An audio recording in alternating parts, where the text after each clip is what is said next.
তেজপাতা দিয়ে দিলাম। এই তো মশলা সব মাংসের মশলা যা যা সম্পূর্ণ এর মধ্যে দিচ্ছি, দিয়ে মাখিয়ে নিচ্ছি। বিরিয়ানি মশলা দিয়ে দিচ্ছি। খাসির মাংস দিয়ে বুট দিয়ে পোলাও রান্না করব। মশলা কষে নিব, নিয়ে তারপরে মাংস দেব। এই তো মশলা কষানো হয়ে গেছে। মশলা যত কষাবেন তত মাংসটা ভালো আসবে। এই তো খাসির মাংস বুট দিয়ে পোলাও রান্না করব।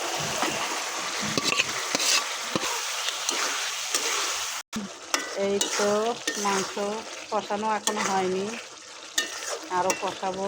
ওপরে যখন তেল ভেসে উঠবে তখন নামাবো। এই তো হয়ে গেছে, এখন নামিয়ে নিব।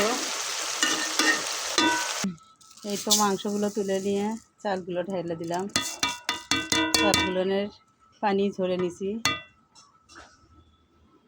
পেঁয়াজ মরিচ আদা বাটা রসুন বাটা দিয়ে মাখিয়ে নিব।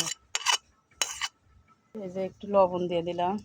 ভিতরে আলাদা কোনো হলুদ দেব না, মশলার গোটাটা সম্পূর্ণ ইয়ের মধ্যে দিছি, মাংসের মধ্যে, ওই জন্যে আর কিছু দেব না এর মধ্যে।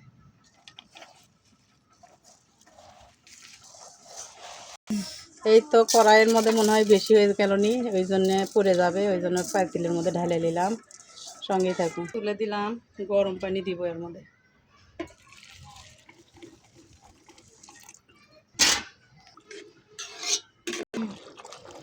এই তো পানি বলকে পানি শুকিয়ে গেলে তারপরে আমি মাংস দেব।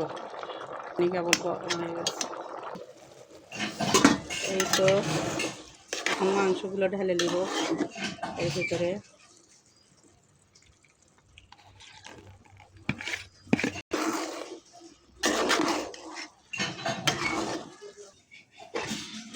এই তো আমার পোলা হয়ে গেছে। বুট দিয়ে খাসির মাংস দিয়ে পোলা রান্না করছি।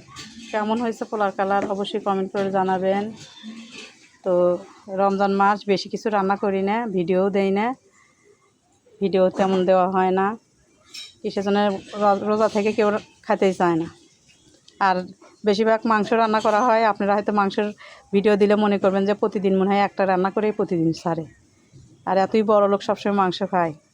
আসলে ওই রকম না, গরিব হলেও ভালো খাওয়ার চেষ্টা করি। বাচ্চারা মাছ খায় না, নিজেও ওই রকমকে খেতে খেতে আমারও মন চায় না।